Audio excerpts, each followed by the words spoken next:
Hello my dear viewers, আসসালামু আলাইকুম। Cooking টুকিংয়ের পক্ষ থেকে আমি সাদিয়া ইসলাম। আজকের এপিসোডে নিয়ে আসলাম খুবই সুস্বাদু একটি তরকারি রেসিপি। আজ আমি আপনাদের তৈরি করে দেখাবো বেগুনের চিকেন কিউব।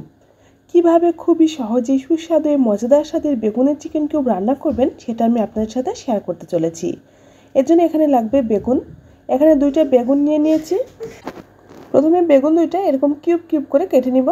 মাথাটা ছাড়িয়ে এরকম ছোট ছোট কিউব করে কেটে নিয়েছি। একেবারে ছোট করা যাবে না, মোটামুটি মিডিয়াম সাইজের কিউব করে কেটে নিতে হবে। এখানে নিয়ে নিয়েছি হাফ কাপ পরিমাণ চিকেন। এখানে হাড্ডি, চর্বি, চামড়া সব কিছু আছে।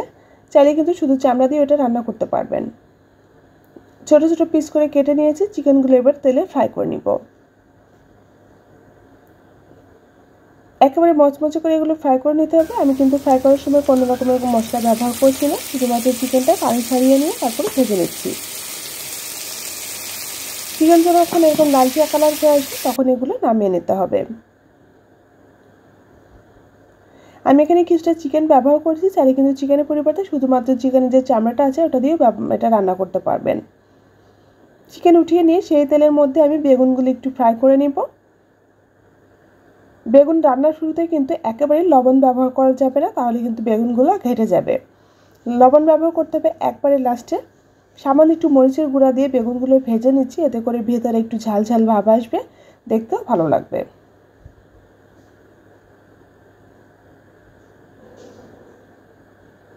বেগুনগুলো উল্টে পাল্টে সুন্দর লালচে কালার করে ভেজে নিয়েছি। ভেজে তারপরে উঠিয়ে নিয়েছি।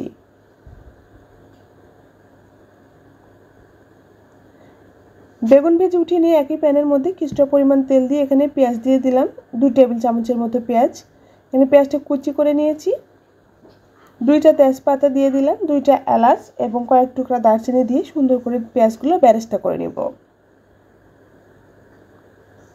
কিছুটা লালচে কালার হয়ে আসলে এর মধ্যে দিয়ে দিলাম 1 টেবিল চামচ পরিমাণ রসুন বাটা, 1 টেবিল চামচ পরিমাণ পেঁয়াজ বাটা এবং হাফ টেবিল চামচ পরিমাণ আদা বাটা।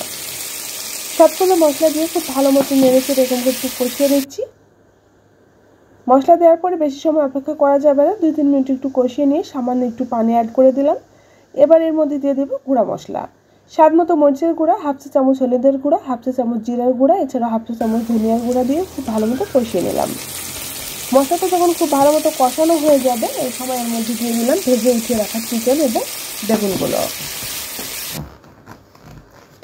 সবগুলো উপকরণ দিয়ে তারপর নেড়েচেড়ে কষিয়ে নিয়ে তারপরে আমি লাস্ট পর্যায়ে লবণ অ্যাড করব।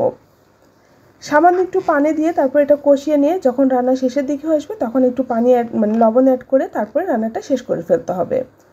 এই যে এরকম ভাজা ভাজা অবস্থায় কিন্তু এগুলো নামিয়ে নিতে হবে, বেশি ঘেটে ফেলা যাবে না। রান্না করে আমি সার্ভ করে দেখিয়ে দিচ্ছি কতটা আকর্ষণীয় হয়েছে। এগুলো দেখতেই শুধু সুন্দর না ভিউয়ার্স, খেতেও কিন্তু ভীষণ মজা লাগে। রুটি, পরোটা কিংবা ভাতের সাথেও খেতে পারবেন। একবার যদি এই তরকারি আপনি বাসায় রান্না করে মেহমান কিংবা ফ্যামিলি কাউকে খাওয়ান, সবাই আবার আপনার অনেক প্রশংসা করবে এবং আঙুল চেটেপুটে খেয়ে নেবে এবং আপনাকে বারবার রিকোয়েস্ট করবে এই তরকারিটি রান্না করে দেওয়ার জন্য। তাহলে ভিউয়ার্স দেখে নিলেন তো কীভাবে খুব সহজেই সুস্বাদু রান্না করা যায়। আজকে মতো এখানেই বিদায় নিচ্ছি। আল্লাহ হাফেজ।